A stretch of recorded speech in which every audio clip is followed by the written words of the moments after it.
How do you talk to your kids about the war in Ukraine? Well, we're going to talk about that today on Tips on Teens.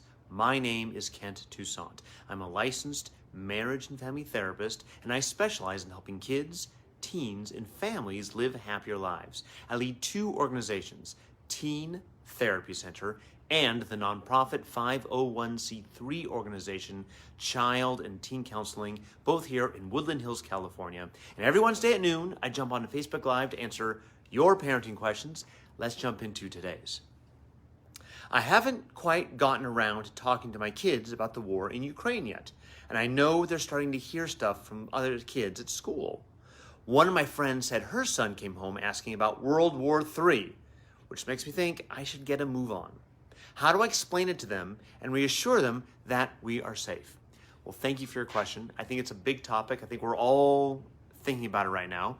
And it really depends on the age of your child, obviously. You're probably going to be able to share more details with your older teenagers than your younger elementary school kids. But really, the details of what you share are less relevant. What's, I think, more important is how you share it. Are you calm? Are you reassured? Are you feeling confident in how you're approaching this? Because if you were, really upset and very emotional, that's going to impose that emotion onto your kids. We need to make sure that we are strong and stable emotionally so our kids can follow our example. Now, it's tough because, myself and many of you Generation X parents out there, we all grew up during the Cold War, where in any moment, the Soviets could fly by and bomb us and the world was ending. But somehow we got through it all. And I don't know if we're going into another Cold War or not. I think it's a possibility, but I don't know. I know as much as you do.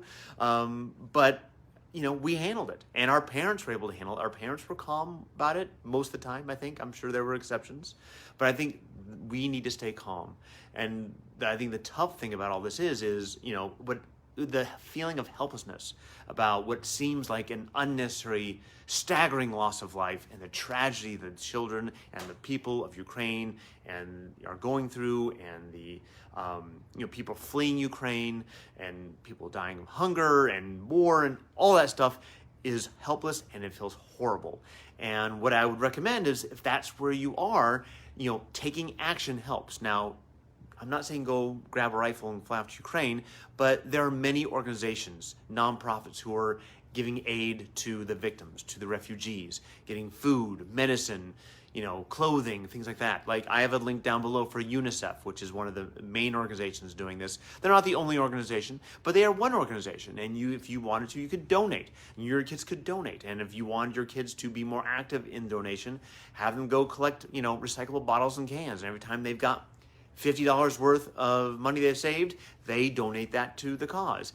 It's not a huge thing, but it's something. And it helps you and your kids find something to do together in a common cause.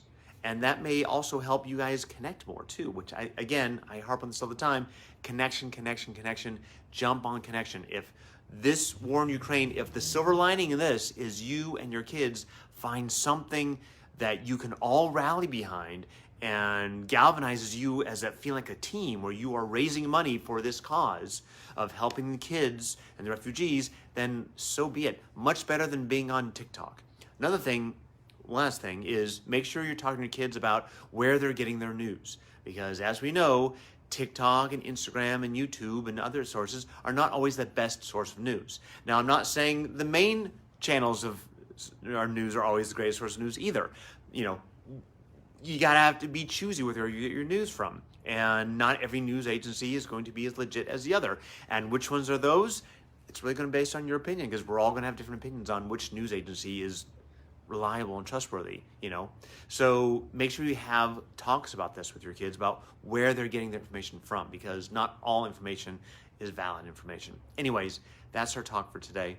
Thank you for your questions. Again, it's about how you say it, not what you say it. I just want to make sure I put a pin in that for you guys. Again, my name is Kent Toussaint from Teen Therapy Center and Child and Teen Counseling. Every Wednesday, we do Tips on Teens. We answer your parenting questions. If you like your question answered, email us at tipsonteens@teentherapycenter.com or direct message us right here on Facebook or Instagram. We love your questions. Thanks again. Have a great week, and I'll see you next Wednesday. Bye-bye, guys.